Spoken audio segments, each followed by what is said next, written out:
At 3:40 a.m., on October 17, 1942, Corporal Thomas Reeves crouched in machine gun position 7 on the northern perimeter of Henderson Field, Guadalcanal, watching tracer rounds arc through the jungle darkness while Japanese artillery shells screamed overhead.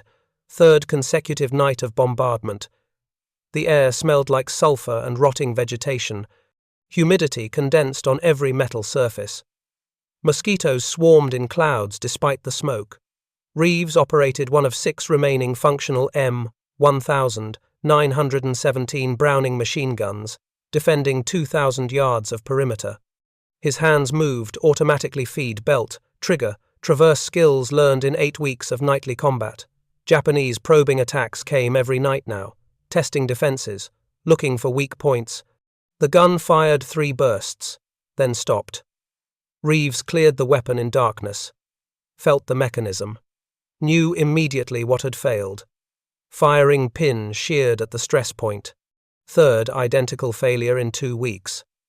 The part couldn't be field repaired, couldn't be salvaged. The gun was finished. 6 functional guns just became 5. Northern perimeter now had 1 heavy weapon per 400 yards. The Japanese knew the defenses were weakening. They counted the guns every night. And they were planning something bigger than probing attacks. Henderson Field sat at the center of a 2-mile defensive perimeter held by approximately 7,000 Marines from the 1st Marine Division. Half suffered from malaria or dysentery. Japanese forces in the surrounding jungle numbered an estimated 14,000. They controlled the high ground. They shelled the airfield every night. The northern sector had originally been allocated 12 M1917 water-cooled Browning machine guns. As of October 17th, 5 were functional. 1 gun failed per week since mid-September. Salt air corroded mechanisms. Humidity caused rust. Fungal growth contaminated ammunition belts. Parts broke under constant use. There were no spares. The last supply ship had arrived September 23rd, 24 days ago. The next scheduled delivery was November 8th, 22 days away. Command acknowledged the problem, filed the reports, offered no solution because no solution existed. The supply ships couldn't get through Japanese naval patrols. The spare parts didn't exist on the island. The human cost had already been paid. September 29th. Japanese breakthrough at position. 3 killed 6 Marines before rifle fire stopped the assault. October 8th. Gun failure during night attack resulted in hand-to-hand fighting, 11 casualties. October 14th. 2 positions lost machine gun support simultaneously. The line pulled back 80 yards. The mathematics of defense were simple and brutal. 1 M1917 provided overlapping fire covering 200 yards. 5 guns covered 1,000 yards with gaps. The northern perimeter spanned 2,000 yards, half the line, had no heavy weapon support. Japanese intelligence knew this. They'd been observing through patrol reconnaissance for weeks. They knew where the guns were positioned. They knew where the gaps existed, and they were planning to exploit those gaps with everything they had. Thomas Reeves was 23 years old, from Cleveland, Ohio. Before the war, he'd worked as a machinist at Ford Engine Plant No. 1, promoted to production line supervisor by 1941. He specialized in crankshaft tolerances, worked with metal stress calculations, thermal expansion coefficients, precision manufacturing to thousandths of an inch. He enlisted December 8, 1941, the day after Pearl Harbor. Marine Corps assigned him to Weapons Company, 1st Marine Division. He shipped to Guadalcanal, August 7, 1942, with the initial landing force. Most Marines saw a broken gun as a broken gun. File the report. Wait for replacement. Follow procedure. Reeves saw a broken gun as an engineering problem with an engineering solution. He'd spent 10 years at Ford solving impossible problems because production deadlines didn't accept "can't be done" as an answer. He knew how to improvise, adapt, fabricate solutions from available materials. During a parts shortage in 1940, He'd rebuilt an entire engine valve train using modified tractor components. The engine ran for 3 years. Reeves was responsible for maintaining all 12 M1917 positions on the northern line. He'd watched them fail one by one, filed 7 requisition reports since September, received 0 responses. He knew another major Japanese assault was coming. The pattern suggested late October. The mathematics were clear. 5 guns could not hold 2,000 yards against a determined assault. On the morning of October 17th, Reeves inspected Position 7's failed gun. Firing pin sheared at the stress point. 3rd identical failure. He realized the supply chain could not solve this problem in time. After inspection, he walked the eastern perimeter, past the aircraft boneyard. Saw the wreckage differently than before. Not destroyed equipment. Raw materials. At 1400 hours on October 17th, Reeves entered the boneyard.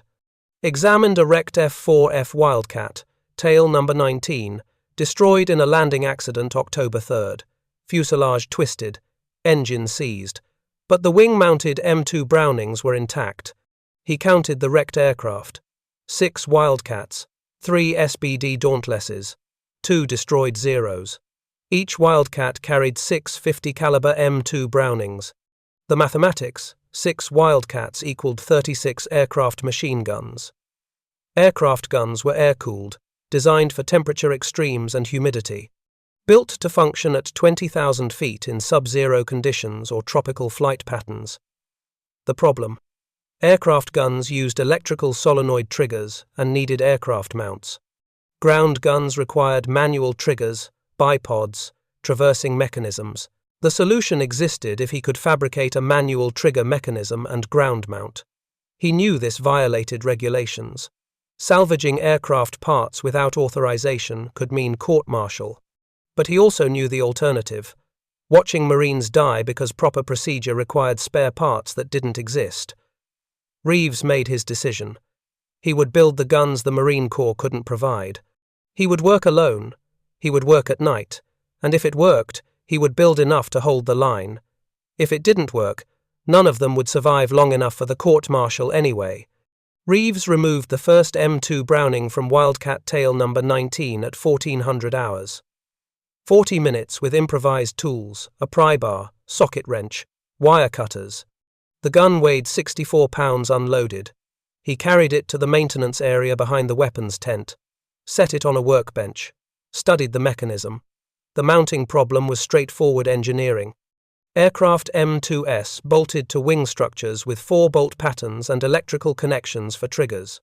Ground M1917S used tripod mounts, water cooling jackets, manual trigger mechanisms. Reeves needed a stable firing platform, manual trigger, and traversing capability. He surveyed available materials. The boneyard held solutions. Landing gear strut from a destroyed Dauntless dive bomber steel, 2 inches diameter, designed to absorb landing impact stress. He cut an 18-inch section using a hacksaw. 90 minutes of work. Welded a crude bipod using steel rebar from a destroyed Japanese supply dump. Created a pivot point using a salvaged ball bearing from a zero control surface. The trigger mechanism required more precision. Aircraft M2S fired when electrical solenoids released sear mechanisms. Ground versions needed mechanical triggers connecting to the same sear point. Reeves fabricated a lever mechanism using throttle cable housing from a Zero. The cable ran from an improvised trigger grip to the gun's electrical solenoid connection point. Bypassed the electrical system entirely. Pure mechanical linkage. 3 hours to fabricate, test, and adjust. At 21:30 hours, behind the maintenance tent, Reeves loaded a belt of 100 rounds. Ammunition he'd requisitioned for M1917 function test. He mounted the gun on the improvised bipod, aimed at a clearing 100 yards downrange. Marines nearby heard him working. Didn't investigate. Assumed legitimate maintenance. He squeezed the trigger. The gun fired. 6-round burst, deafening in the jungle night. Recoil nearly knocked the improvised mount over. He'd need a heavier base. 60 more rounds in sustained bursts. No jams, No failures. Consistent rate of fire. The barrel heated quickly without aircraft airflow, but it worked. The aircraft gun functioned perfectly on a ground mount. October 18th through 21st. 4 days. Reeves worked every night after 2200 hours. Quit before 0400. Sleep average, 3 hours per night. He told his tent mates he was on special maintenance detail, not technically a lie. Night 1, October 18th. He removed 4 more M2 Brownings from boneyard wildcats. Each extraction required 30 to 45 minutes. Total weight transported, 320 pounds of weapons. He hid the guns in the maintenance tent under canvas tarps marked "Damaged Parts Awaiting Depot." Began fabricating the second mounting system. Improved the design based on the first test. Added weight to the base. Refined the trigger mechanism. Worked by flashlight. Kept noise minimal. Completed the second gun mount by 0330 hours. Night 2, October 19th. He tested the second gun behind the tent. 80 rounds. 0 malfunctions. But he identified the overheating problem. Barrels designed for 20,000-foot airflow, not tropical ground-level humidity. The solution: slower rate of fire, shorter bursts, cooling intervals between engagements. He calculated sustainable fire rate, 30-round bursts, 20-second intervals, less than M1917 sustained fire capability but adequate for defensive positions. He fabricated the third and fourth mounting systems, refined the trigger mechanisms, each iteration slightly better than the last. By 0345 hours, 4 guns were operational. Night 3, October 20th. Installation phase began. He carried the first improvised gun to position 9, 500 yards from the maintenance tent. The gun weighed 84 pounds loaded. The mount added 30 pounds. Total weight: 114 pounds over uneven jungle terrain in darkness. 40 minutes to reach the position, install the gun, camouflage the mount. He trained Position 9's Marines on operation. 2 privates, barely 18 years old. Demonstrated the trigger. Explained sustained fire limitations. Left ammunition. The Marines asked where the gun came from. He said, "Special requisition. Keep it quiet." He returned for the second gun. Installed it at position 11. Completed 2 installations before the 0400 deadline. Night 4, October 21st. He installed the remaining 2 guns at positions 4 and 13. The northern perimeter now had 9 heavy weapons. 5 M1917s. 4 improvised M2s. Coverage improved from 500 yards per gun to 220 yards per gun. Still not full coverage, but significant improvement. Gaps reduced from critical to manageable. At 0800 hours on October 21st, Captain Henderson conducted routine perimeter inspection. He reached position 9. Saw an unfamiliar weapon. Questioned Private Miller. "What the hell is that?" Miller explained. "Corporal Reeves installed it last night, sir. Says it's experimental configuration." Henderson examined the weapon. Recognized an aircraft M2 Browning on an improvised mount. Realized immediately this was an unauthorized salvage operation. Demanded to speak with Reeves. 0845 hours. Command tent. Captain Henderson. Lieutenant Morrison. Weapons Company Commander. Reeves. Henderson. Corporal. Did you salvage aircraft weapons without authorization? Reeves. Yes, sir. Henderson. Do you understand that's a court-martial offense? Destruction of government property. Unauthorized modification of weapons systems. Reeves. Sir, the guns were already destroyed. I repurposed functional components. Northern Line has been underarmed for 3 weeks. These weapons provide coverage we didn't have yesterday. Lieutenant Morrison intervened. How many guns did you build? Reeves. 4, sir. Installed and operational. Morrison. Do they work? Reeves. Tested each one personally. 60-round test fires. 0 malfunctions. Sustainable rate of fire is lower than standard M1917, but adequate for defensive positions. Henderson knew Reeves violated regulations. He also knew the Northern Line desperately needed heavy weapons. Japanese activity was increasing. Intelligence suggested a major assault was imminent. Removing 4 functional guns would weaken the defense. Worse than unauthorized installation strengthened it. Command faced a choice: punish Reeves and weaken the perimeter, or accept unauthorized weapons and strengthen the line. Henderson made his decision. Corporal, you're confined to maintenance area pending investigation. Those guns stay in place until I receive guidance from division. If they malfunction during combat, you'll face charges. If they work, we'll discuss this later. Dismissed. Reeves saluted, returned to the maintenance area. Knew the guns wouldn't be removed.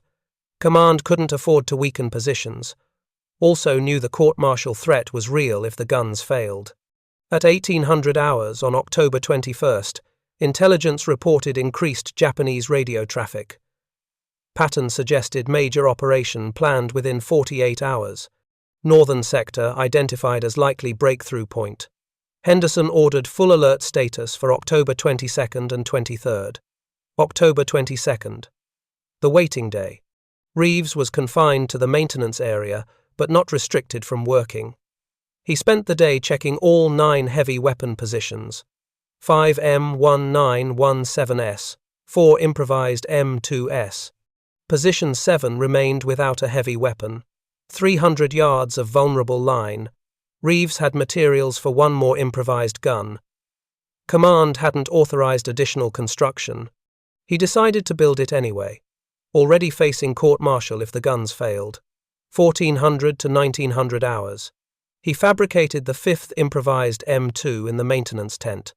Used refined design, incorporated lessons from previous 4 builds, improved heat dissipation by adding ventilation gaps in the barrel shroud, strengthened mount base using additional landing gear components, completed the weapon in 5 hours. Fastest build yet. At 2200 hours, he carried the 5th gun to position 7 under darkness.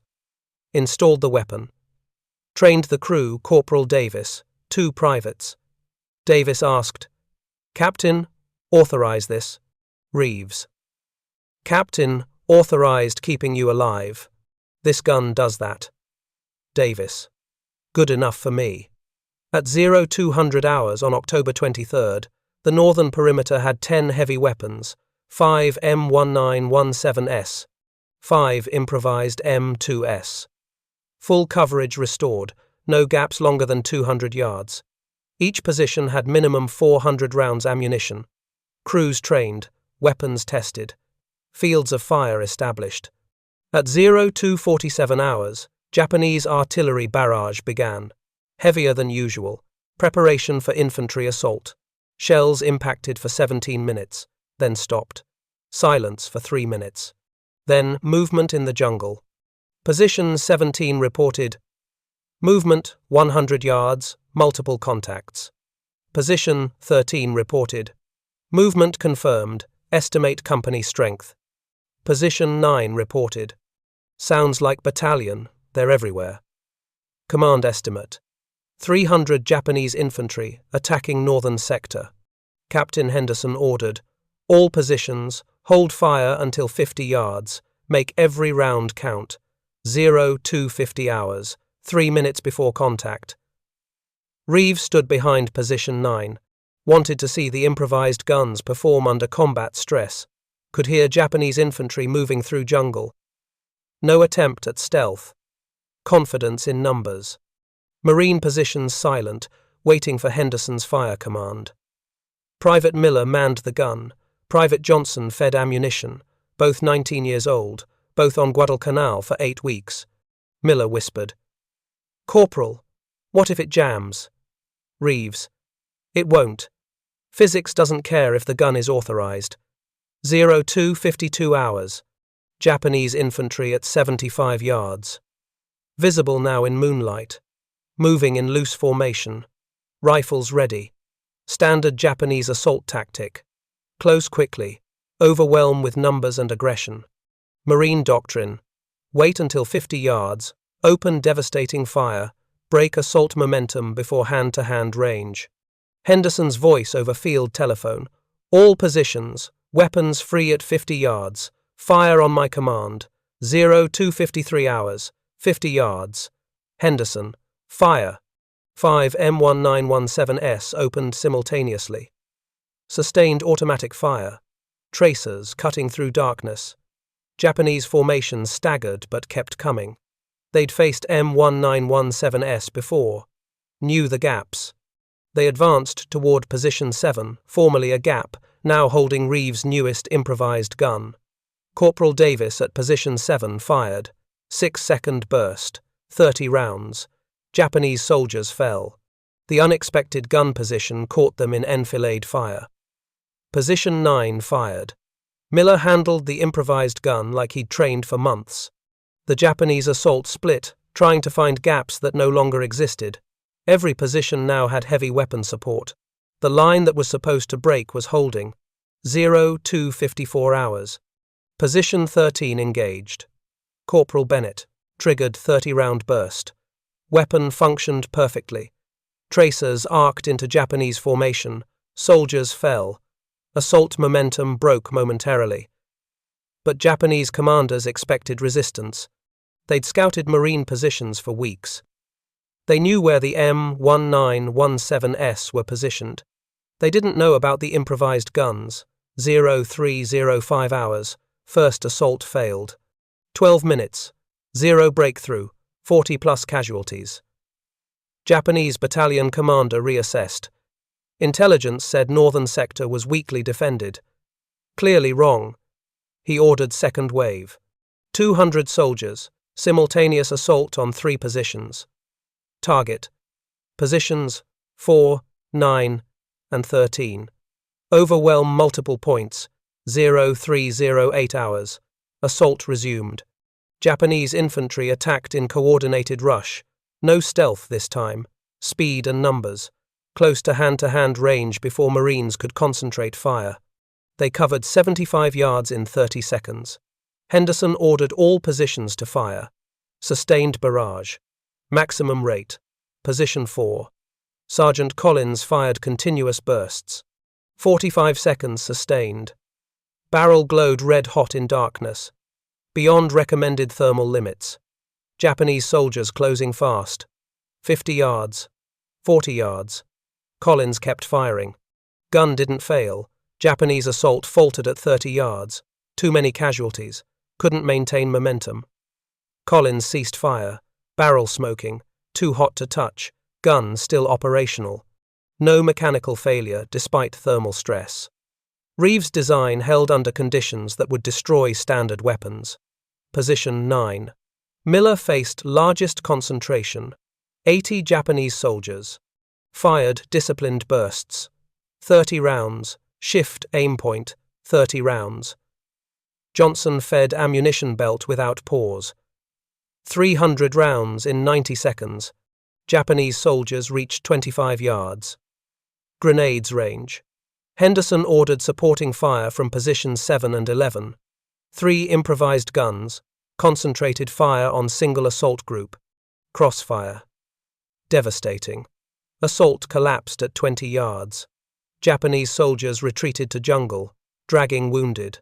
Position 9 ammunition status. 400 rounds remaining.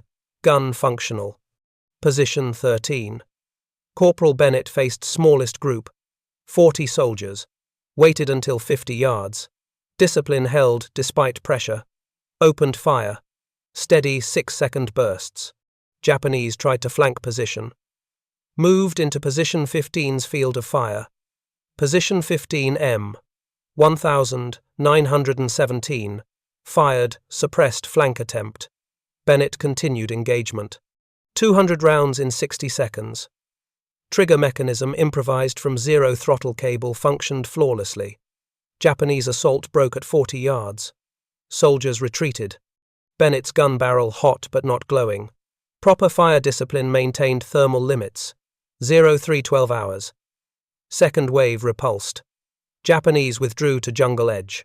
Approximately 150 yards. Regrouped positions. Treated casualties. Reassessed. Marine line held. All. Positions reported operational weapons. Henderson requested casualty report. Position 4. 1. Wounded, gun functional. Position 9. 0 casualties, gun functional. Position 13. 0 casualties, gun functional. 5 improvised guns fired approximately 2,000 rounds combined. 0 mechanical failures. 0 jams requiring armorer intervention. Thermal stress exceeded design specifications. Guns continued functioning. 03:20 hours. Japanese command faced a choice. Continue assault or withdraw. Mission orders specified northern sector breakthrough required for operational success. Higher command expected results. Assault was planned for weeks, but casualties were mounting faster than breakthrough progress. Radio consultation with regimental commander. Decision.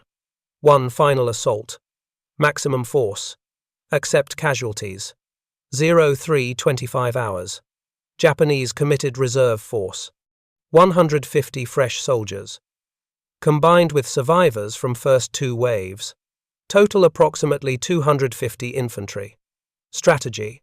Concentrated assault on single position. Overwhelm through sheer numbers. Target, position 9, center of marine line. Appeared weakest during second wave. Logic. Break 1 position, entire line collapses. Flaw in logic. Position 9 held one of Reeves' improvised guns. And Reeves was standing there. 03:28 hours. Reeves watched Japanese mass in jungle. Could see movement. Estimate numbers. Realized position 9 would face largest assault of night. Miller and Johnson were good Marines. But they were young. Hadn't faced this kind of pressure. Gun would work. Reeves knew that. But crew needed confidence that only comes from experience. Reeves decided to take the gun himself. Miller protested, "Corporal, this is our position." Reeves, "And you'll hold it. I'm just making sure the gun does its job. Feed ammunition, watch the flanks, let me handle the trigger." Miller and Johnson took supporting positions, rifles ready, grenades prepared. Reeves checked gun 1 final time. Ammunition belt seated. Trigger mechanism secure. Barrel cooled enough. Tested traverse. Smooth motion. Mount held steady. 400 rounds ready. 400 more in reserve. 03:30 hours. Henderson's final order. All positions, third wave incoming. Looks like they're hitting position 9 heavy. Every gun that can support, shift fire to cover. They break through there, they split the line. Hold that position. Reeves keyed field telephone. "Captain, position 9 is ready. They won't break through." Henderson, "Corporal, when this is over, you and I are having a conversation about unauthorized salvage operations." Reeves, "Looking forward to it, sir." 03:31 hours. Japanese infantry began final assault. 250 soldiers advancing toward position 9. Numbers, no marine position was designed to stop. 03:32 hours. Contact at 100 yards. Japanese infantry broke from jungle. Full sprint. Bayonets fixed. No dispersion this time. Concentrated mass. Overwhelming force. Reeves fired at 80 yards. Needed every second to reduce numbers. 30-round burst. Soldiers fell, but formation kept coming. Shift aim point. Another burst. More casualties, but momentum held. Japanese at 70 yards, 60 yards. Closing fast. Reeves fired continuous bursts. 30 rounds. Shift. 30 rounds. Miller fed ammunition. Belt after belt. No pause. 03:33 hours. 50 yards. Supporting fire from positions 7 and 11. 3 guns concentrating on single assault. Crossfire created killing zone 40 to 60 yards from position 9. Japanese casualties mounting. Estimated 50 down. But 200 soldiers still advancing. Reeves' gun barrel glowing. Thermal limits exceeded. Fired anyway. Weapon designed for this. just not this sustained. 0334 hours, 40 yards, Japanese formation fracturing, too many casualties, momentum breaking, but core group still advancing, approximately 70 soldiers. Grenades started landing. Japanese throwing from 35 yards. One grenade hit 5 feet from position. Miller kicked it away, exploded harmlessly. Reeves kept firing. Gun hadn't jammed once. 600 rounds fired in 2 minutes. Barrel white hot. 0335 hours, 30 yards. Japanese assault stalled, couldn't advance through fire. Soldiers sought cover. Some tried to retreat. Japanese officers rallied troops. One final push. 20 soldiers charged. Desperate assault. Suicide mission. Reeves fired final bursts, clearing visible targets. 10 fell before reaching 20 yards. Remaining soldiers hit by rifle fire from Miller and Johnson. Final Japanese soldier fell at 15 yards. 0336 hours. Silence. No more movement in jungle. Japanese retreated. Assault failed. Casualties catastrophic. Position 9 held. And Reeves' improvised gun never jammed once. 0400 hours. Ceasefire order. Henderson confirmed Japanese withdrawal. Assault broken. Forces retreating. Ordered position reports from entire northern sector. Casualty count. Marines.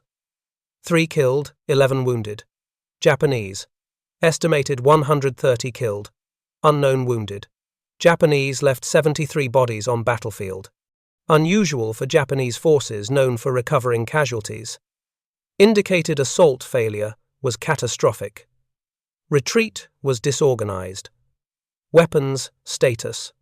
5 M1917 Brownings. 4 functional, 1 jammed. Position 15. Anticipated failure due to corrosion. 5 improvised M2 Brownings, all functional. 0 mechanical failures. Total rounds fired by improvised guns, approximately 4,300. 0 jams requiring armorer intervention. 0 parts failures. Thermal stress exceeded design specifications. Guns continued functioning. 0445 hours. Sunrise inspection. Henderson walked northern line with Lieutenant Morrison. Examined, each improvised. Gun position personally. Position 4. Sergeant Collins' gun barrel showed thermal discoloration but mechanism intact. Position 7. Corporal Davis reported flawless operation throughout engagement. Position 9. Reeves' gun barrel glowing red at 0335 hours, now cooled to yellow-orange. Henderson touched barrel, still too hot to hold. Examined trigger mechanism. 0 throttle cable showing wear but functional. Looked at mount. Landing gear strut bent, slightly under recoil stress but stable. Tested traverse. Smooth motion despite improvised bearing. Henderson to Morrison. These guns saved the line. The M1917S would have failed by second wave. These kept firing. Morrison. What do we do about Reeves? Henderson. What we do is make sure division knows we need more of these. 0530 hours. Division Intelligence Report. Radio intercept from Japanese regimental headquarters. Battalion assault northern sector failed. Casualties prohibitive. American defensive fire unexpectedly heavy. Intelligence regarding weak points proved incorrect. Request permission to postpone further attacks pending reconnaissance. Japanese command approved postponement. Acknowledged northern sector breakthrough impossible with current force. Marine intelligence analysis. Improvised weapons changed Japanese assessment of marine defensive capability. Expected weak sector revealed as strongest sector. Japanese operational planning disrupted. Would require weeks to revise strategy. 0600 hours. Captain Henderson summoned Reeves to command tent. Also present. Lieutenant Morrison, Major Reynolds Battalion Commander. Reynolds. Corporal. Captain Henderson filed a report about unauthorized salvage operations. Under normal circumstances, that's a court-martial offense. These aren't normal circumstances. Your improvised weapons held the line last night. Japanese left 130 dead because they expected weak defenses and found the opposite. How many guns can you build? Reeves looked at Reynolds. Then, at Henderson. Then said, Sir, there are 36 more aircraft machine guns in that boneyard. Give me 2 weeks and enough help. I can arm every gap in this perimeter. Reynolds smiled. You've got 3 days and 2 mechanics. Get started. October 24th, 1942. Major Reynolds issued written order. Corporal Reeves authorized to salvage aircraft weapons for ground defense use. Resources allocated. 2 mechanics, assigned to assist Privates Chen and Rodriguez. Access to all boneyard materials without requisition approval. Priority use of maintenance tent and tools. Ammunition supply increased 2,000 rounds per improvised gun. Reeves surveyed the boneyard systematically, created inventory of usable weapons. 6F, 4F Wildcats 36M, 2 Brownings total. 3 SBD Dauntlesses, 8 machine guns, different model, required adaptation. 2 destroyed Japanese Zeros, 2 Type 99 cannons, incompatible with American ammunition. Unusable. Available weapons, 44 total. 5 already installed. Potential builds, 39 additional positions. October 24th through 31st. Production phase. Reeves, Chen, and Rodriguez worked 12-hour days, established assembly line process. Chen removed weapons from aircraft wrecks. Rodriguez fabricated mounts using refined design. Reeves built trigger mechanisms and performed final assembly. Average build time per gun, 4 hours. Improved from initial 8-hour builds. Daily output, 3 complete weapon systems. Installation priority, October 24th through 25th. Complete northern sector. 7 additional guns installed. Northern sector now had 12 heavy weapons covering 2,000 yards. Average coverage, 167 yards per weapon. Exceeded doctrine specifications. October 26th through 28th. Reinforced southern sector. Suffered probe attacks, but no major assaults. 8 improvised guns installed. Reduced gaps from 400 yards to 200 yards. October 29th through 31st. Western sector received 6 guns. Eastern sector airfield approach received 4 guns. Total production by November 1st. 30 improvised M2 ground mounts operational. Combined with existing M1917. Henderson Field perimeter had 47 heavy weapons. Original allocation was 18 M1917. Defensive capability increased 200 to 60%. All sectors now had overlapping heavy weapon coverage. Reeves wrote manual. Operation and maintenance of improvised M2 ground configuration. Covered trigger operation. Sustained fire techniques. Thermal management. Ammunition handling. Trained 120 Marines on improvised weapons. Emphasized shorter bursts than M1000, 917, longer cooling intervals, different traverse characteristics. Marines nicknamed the improvised guns Reeves guns. Designation spread throughout division. October 24th through November 15th, 1942. 3 more major Japanese attacks. Performance data collected through sustained combat. October 27th. Southern sector attack. Japanese committed 200 infantry. Assault targeted positions believed weakly defended. Found 8 improvised guns instead. Engagement lasted 23 minutes. Improvised guns fired over 3,000 rounds combined. 0 weapon failures. Japanese casualties, estimated 68 killed. Marine casualties, 2 wounded. Assault repulsed. Japanese withdrew to jungle. November 3rd. Western sector probing attack. Japanese reconnaissance in force. 100 soldiers testing defenses. 6 improvised guns engaged. Suppressive fire prevented Japanese from determining defensive strength. Attack broken after 14 minutes. Minimal casualties both sides. Japanese intelligence remained uncertain about Marine defensive capability. November 12th. Final major assault on northern Blan sector. Japanese committed 800 infantry, largest attack since October 23. Battalion strength force, attempting breakthrough. 12 improvised guns fired over 9,000 rounds combined. 2 guns suffered trigger cable failures repairable in minutes. 0 catastrophic failures. Engagement lasted 41 minutes. Japanese assault waves broke against sustained heavy weapon fire. Casualties. Approximately 280 Japanese killed. Marine casualties. 7 killed, 19 wounded. Assault repulsed with manageable losses. Japanese command abandoned breakthrough attempts, focused on containing marine perimeter instead. Division Ordnance Office documented Reeves' design, photographed each component, created technical drawings, filed report, field modification. Aircraft M2 Browning for ground defense employment, recommended formal adoption across Pacific Theater. Notes. Solution addresses spare parts shortage, leverages damaged aircraft as resource, proven combat effective through sustained operations. Statistical analysis. October 23 through November 15. Improvised M2 guns fired approximately 23,000 rounds in combat. Failure rate, approximately 2%. Catastrophic failures requiring weapon replacement, 0. Minor failures requiring field repair, 4 trigger cable breaks, 3 mount adjustments, 2 feed mechanism cleanings. All repairs completed in under 30 minutes using available materials. Comparable reliability to factory-built weapons despite improvised construction and harsh environmental conditions. November 20, 1942. 1st Marine Division Headquarters.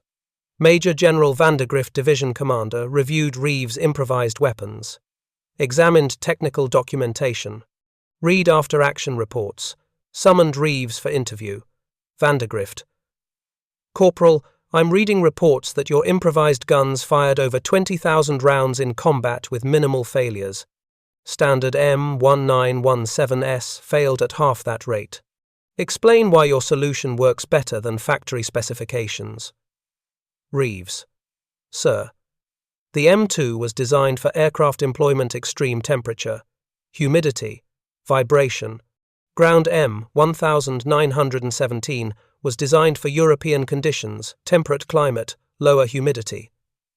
We're fighting in tropical jungle. The M2's simpler air-cooled system handles these conditions better. The improvised mounting is crude, but the core weapon is overbuilt for this environment. Vandergrift. How many guns can you build? Reeves. Guadalcanal has approximately 60 wrecked aircraft. Each Wildcat carries 6 guns, SBDs carry 2 or 3. Estimate 200 available weapons. We've built 30. Could build 100 more if given resources and time. Vandergrift. Do it. I'm authorizing expansion to all sectors and formal recognition of the modification. November 25. Marine Corps Ordnance Office sent inspector from Pearl Harbor. Colonel Edwards Career Ordnance. Officer. By the book mindset. Inspected. Improvised guns. Read technical documentation. Found multiple regulation violations. Unauthorized salvage of aircraft components. Non-standard weapon modification without engineering approval. Use of Japanese aircraft parts. 0 throttle cables in American weapons. Installation without depot-level inspection and certification. Filed formal complaint. Field modifications violate weapons safety protocols and material accountability regulations. Recommended immediate removal of all improvised weapons. Court-martial for Reeves. Vandergrift's response. November 28. Colonel Edwards' concerns are noted. However, improvised weapons have fired over 30,000 rounds in combat with 0 catastrophic failures and measurably improved defensive capability. Recommendation to remove weapons is denied. Corporal Reeves will continue production. Material accountability concerns are subordinate to operational necessity during active combat operations. Sent copy to Marine Corps Commandant with note. This modification is working. Recommend service-wide adoption pending formal engineering review. Edwards returned to Pearl Harbor. Improvised guns remained operational. Regulations met battlefield reality. Battlefield 1. December 1942 through February 1943. Other Marine units on Guadalcanal adopted Reeves' design. 2nd Marine Division built 40 improvised guns. American Division Army requested technical documentation, built 20 guns for their sector. Word spread to New Georgia, Bougainville, Tarawa. Marines arrived at New Islands, immediately surveyed aircraft boneyards for salvage materials. The improvised M2 became standard field modification across South Pacific, March 1943. Official recognition. Marine Corps Equipment Board conducted formal evaluation. Test fired Reeves' design at Quantico. 5,000 rounds, simulated tropical conditions. Conclusion. Improvised M2 ground mount is combat-effective modification suitable for field employment when standard weapons unavailable. Recommend provisional approval pending final engineering analysis. Reeves, promoted to sergeant. Awarded Bronze Star for ingenuity and initiative in developing weapons system that materially enhanced defensive capability. Citation specifically mentioned. Sergeant Reeves' improvised weapons proved instrumental in repulsing Japanese assault on October 23, 1942, resulting in estimated 100 to 30 enemy casualties, while Marine casualties remained minimal. April 1943. Reeves reassigned to Ordnance School, Quantico. Mission. Teach improvised weapons techniques to ordnance personnel deploying to Pacific.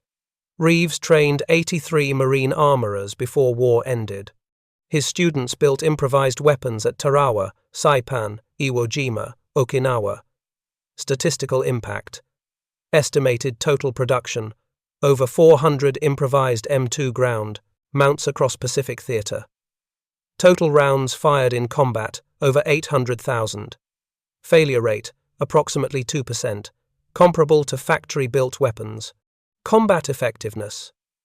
Improvised guns credited with participation in repulsing 17 major Japanese assaults across 5 island campaigns. Lives saved. Impossible to quantify, but units equipped with improvised guns showed measurably lower casualty rates during defensive operations. The mathematics were clear. Reeves' unauthorized salvage operation on October 17, 1942, changed how the Marine Corps defended Pacific Islands.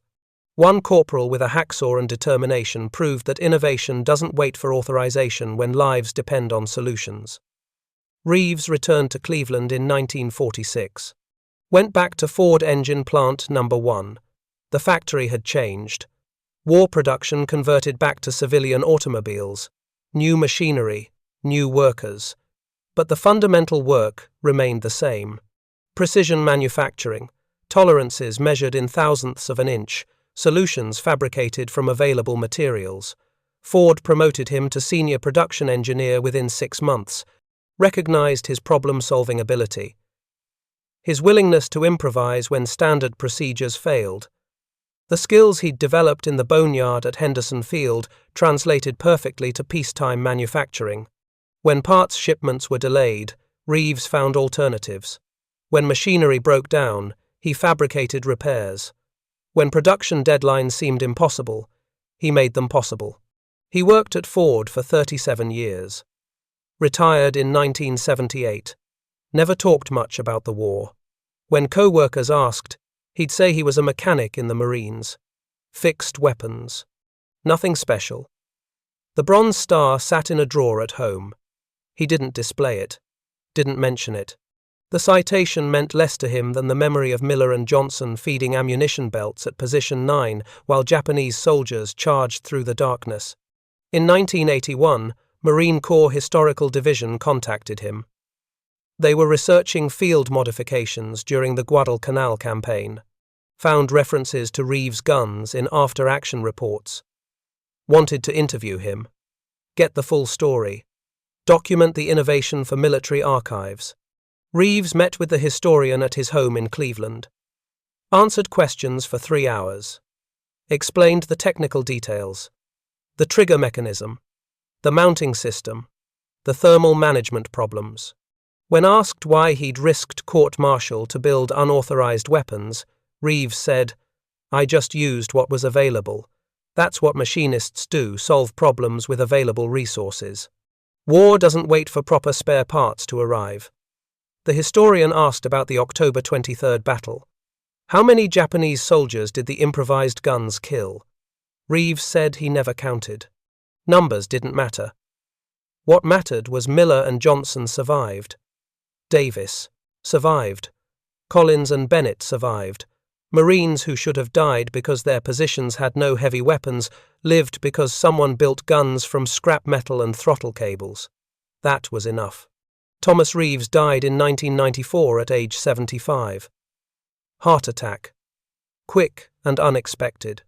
His obituary in the Cleveland Plain Dealer mentioned his 37 years at Ford, his Bronze Star, his service in the 1st Marine Division. One paragraph about the war. Marine mechanic. Developed field modifications that improved defensive capabilities. Trained other armorers. The obituary didn't mention October 23, 1942. Didn't mention the 5 guns built in 4 nights. Didn't mention 250 Japanese soldiers attacking Position 9. Didn't mention the barrel glowing white-hot while Reeves fired 600 rounds in 2 minutes. The funeral drew 43 people, family mostly, 3 war buddies, no military honor guard, no 21-gun salute, just a quiet service at Calvary Cemetery. The priest who performed the service didn't know about Guadalcanal, didn't know about the boneyard, didn't know he was burying a man who'd saved a Marine defensive line by violating every regulation in the manual. But the other armorers knew. Veterans of improvised weapons training, they gathered informally the night before at a bar in Cleveland, raised glasses, told stories, remembered the man who taught them that innovation requires breaking rules written by people who aren't being shot at. One veteran, retired Master Sergeant William Chen, the same Chen who'd helped build guns in October 1942, gave the toast. Tommy Reeves never thought he was special, just a guy doing his job. But his job saved 300 of us. Every Marine who held a position with one of those improvised guns. Every assault that failed because we had heavy weapons where the Japanese expected gaps. Every man who came home because Tommy knew how to build things. That's his legacy. Not regulations followed. Lives saved. The uncomfortable truth that military institutions never fully acknowledged. Reeves saved lives by breaking rules. Command knew this. They promoted him, awarded him medals, but they never admitted that unauthorized actions sometimes work better than authorized procedures. The numbers told the story regulations couldn't. October 17 through November 15, 1942. 29 days of continuous combat operations. Northern Sector defensive line held by 1st Marine Division, with Reeves' improvised weapons providing primary heavy fire support. 5 major Japanese assaults during this period. Total Japanese forces committed, approximately 1,800 infantry. Total Japanese casualties, estimated 530 killed, unknown wounded. Marine casualties during same period, 23 killed, 61 wounded.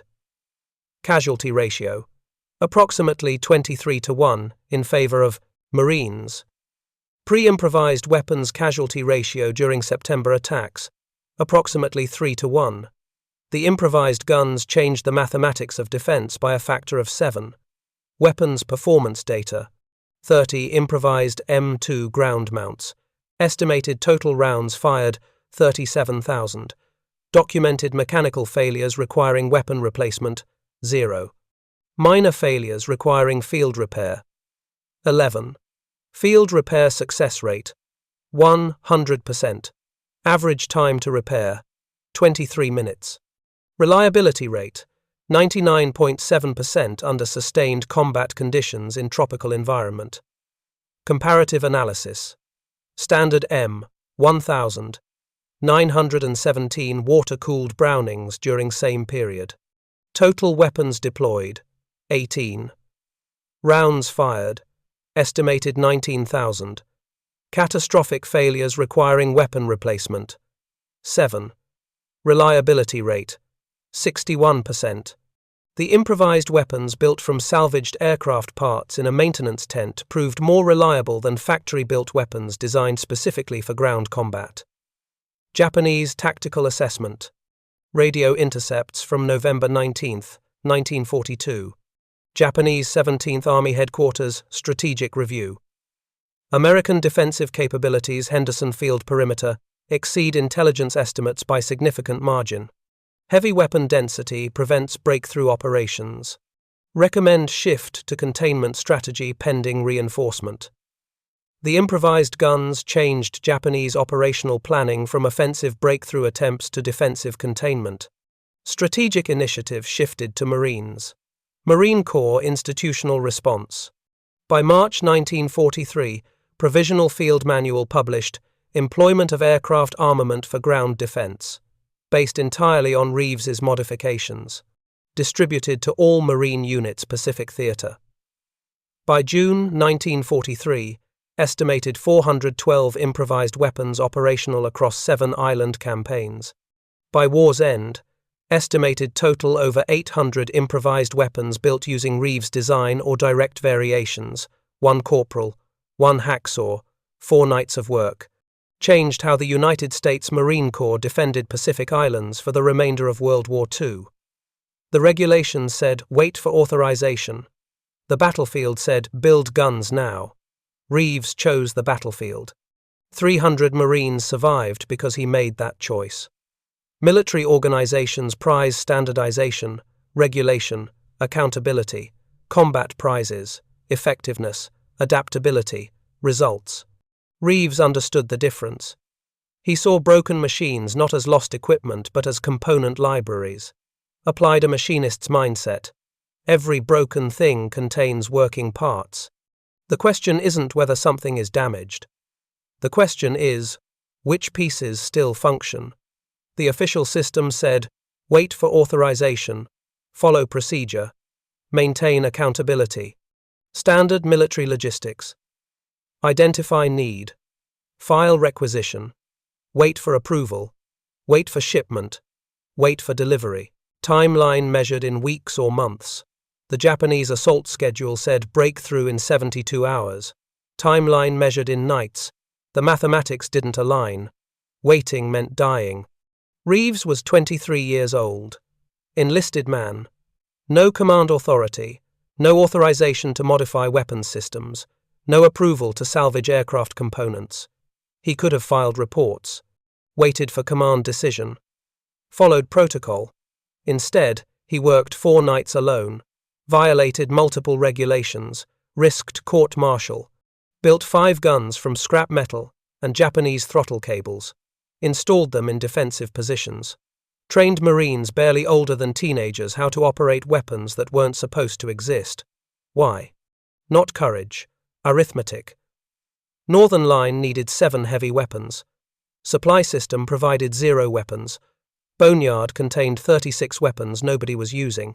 The solution was obvious to anyone willing to ignore regulations. The alternative was watching Marines die because proper procedure required spare parts that didn't exist. Reeves chose survival over procedure. Command later validated that choice. But the choice came first. The validation came after Marines were already alive, because unauthorized guns worked. The uncomfortable institutional truth. Innovation often requires violating rules designed to prevent exactly that innovation. Safety regulations exist to prevent unauthorized modifications. But those same regulations also prevent solutions when authorized channels fail. Reeves operated in the gap between what regulations permitted and what survival required. Every military organization faces this tension. The question isn't whether the tension exists. The question is what happens when regulations and reality conflict. Guadalcanal answered that question. Reality won. Marines lived. Regulations adapted. And the institution eventually acknowledged that sometimes the machinist in the maintenance tent sees solutions the supply chain cannot provide. 03:32 hours. October 23, 1942.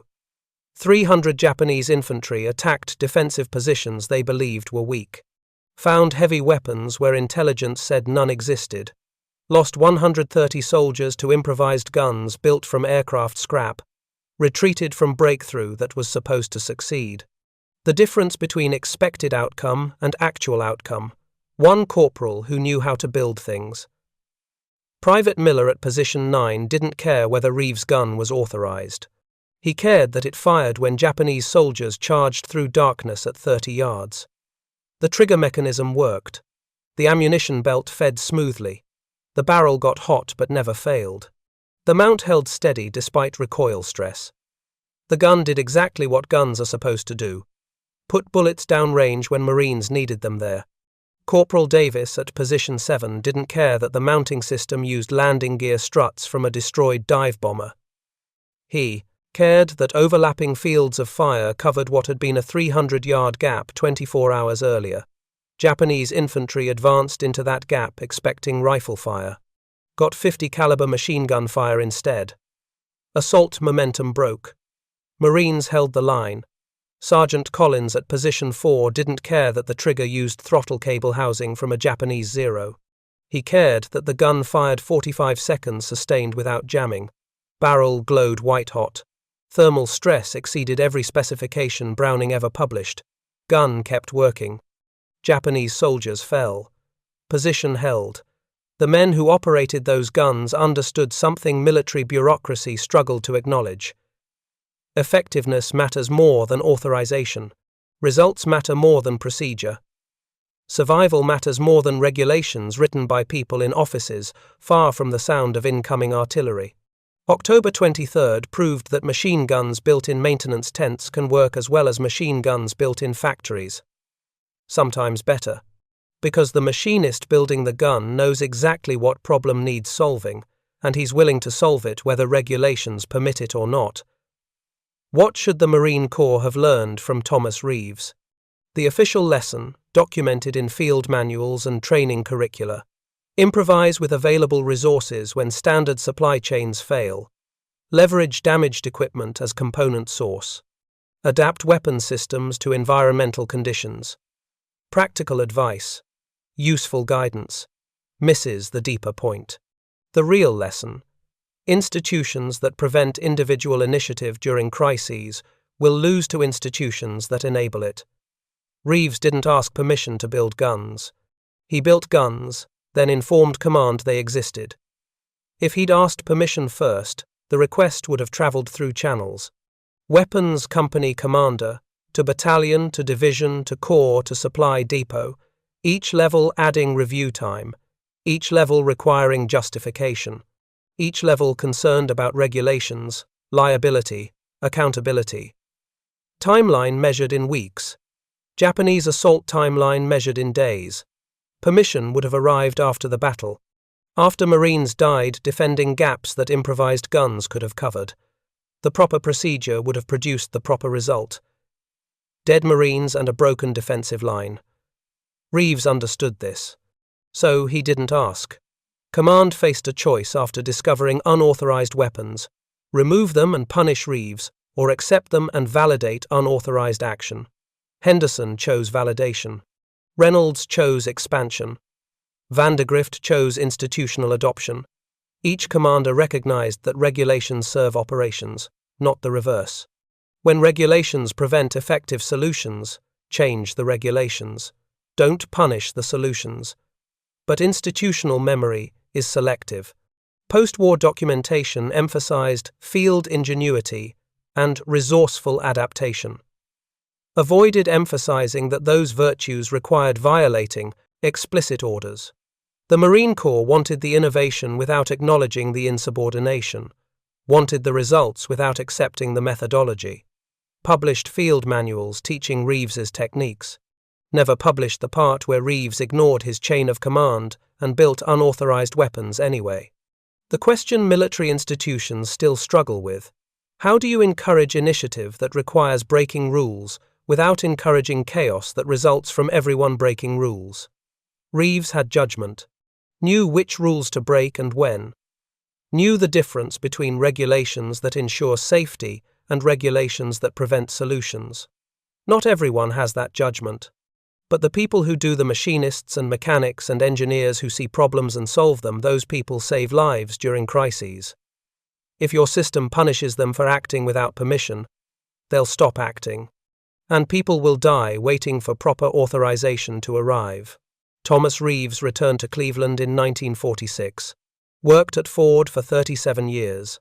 Built engines. Solved production problems. Retired quietly. When asked about the war, he said he was a mechanic. Fixed things, nothing special. He was right. Nothing about building improvised weapons was special in the sense of unique genius or remarkable talent. Reeves applied standard machinist skills to a military problem, saw broken aircraft as parts inventory, designed mounting systems using available materials, fabricated trigger mechanisms from salvaged components. Basic mechanical engineering. Any competent machinist with the same tools could have done it. The special part, the part that mattered, was that Reeves did it without asking permission. Saw Marines dying, saw guns sitting unused in a boneyard, saw the solution, built it. The genius wasn't in the engineering. The genius was in recognizing that sometimes survival requires ignoring people who say, wait for authorization. Position 9 held on October 23, 1942, because one corporal understood that simple truth. The Japanese lost 100 to 30 soldiers because he acted on it. 300 Marines came home because he didn't wait for permission. That's the story. That's what matters. That's what deserves to be remembered. Marine Corps archives contain 417 pages of documentation about Reeves' improvised weapons, technical drawings, after-action reports, combat effectiveness analyses, field manual revisions, photographs of mounting systems, diagrams of trigger mechanisms, testimony from 83 Marines who operated the guns in combat, statistical data from 9 major engagements across 5 island campaigns. Nowhere in those 417 pages does the documentation explain why field mechanics had to solve a problem that should never have existed. The M1917 Browning was a proven weapon system, reliable, effective, but only in the conditions it was designed for. European, theatre, temperate climate, regular maintenance with proper tools and clean parts. None of those conditions existed on Guadalcanal. The Marine Corps shipped M1917s to tropical islands, without tropical-rated lubricants, without corrosion-resistant parts, without humidity seals, without spare components, then acted surprised when the guns failed at rates exceeding 50% within 3 months of deployment. The institutional response: file reports, request replacements, wait for supply chain. The supply chain response: processing your request, estimated delivery 4 to 8 weeks, current backlog requires patience. Marines don't have 4 to 8 weeks when Japanese infantry attack in 72 hours. They have the weapons in their positions and whatever they can improvise from available materials. Reeves improvised. Command eventually acknowledged this worked. Published manuals, teaching other mechanics how to improvise, but never acknowledged the underlying failure. The institution deployed weapons it knew would fail, then relied on individual initiative to solve the problem regulations prevented. The aircraft M2 Brownings worked because they were designed for harsh conditions. Temperature extremes, vibration, humidity, salt air. Everything that destroyed ground M1917s was already factored into aircraft weapons specifications. The guns existed on Guadalcanal in October 1942. 36 functional weapons sitting in a boneyard, while Marines defended positions with rifles because proper procedure didn't allow salvaging aircraft components for ground use. Regulations existed for good reasons. Prevent cannibalization of repairable aircraft. Maintain inventory accountability. Ensure weapons safety through proper engineering approval. All valid concerns. But those concerns assumed functioning supply chains and adequate time for proper procedures.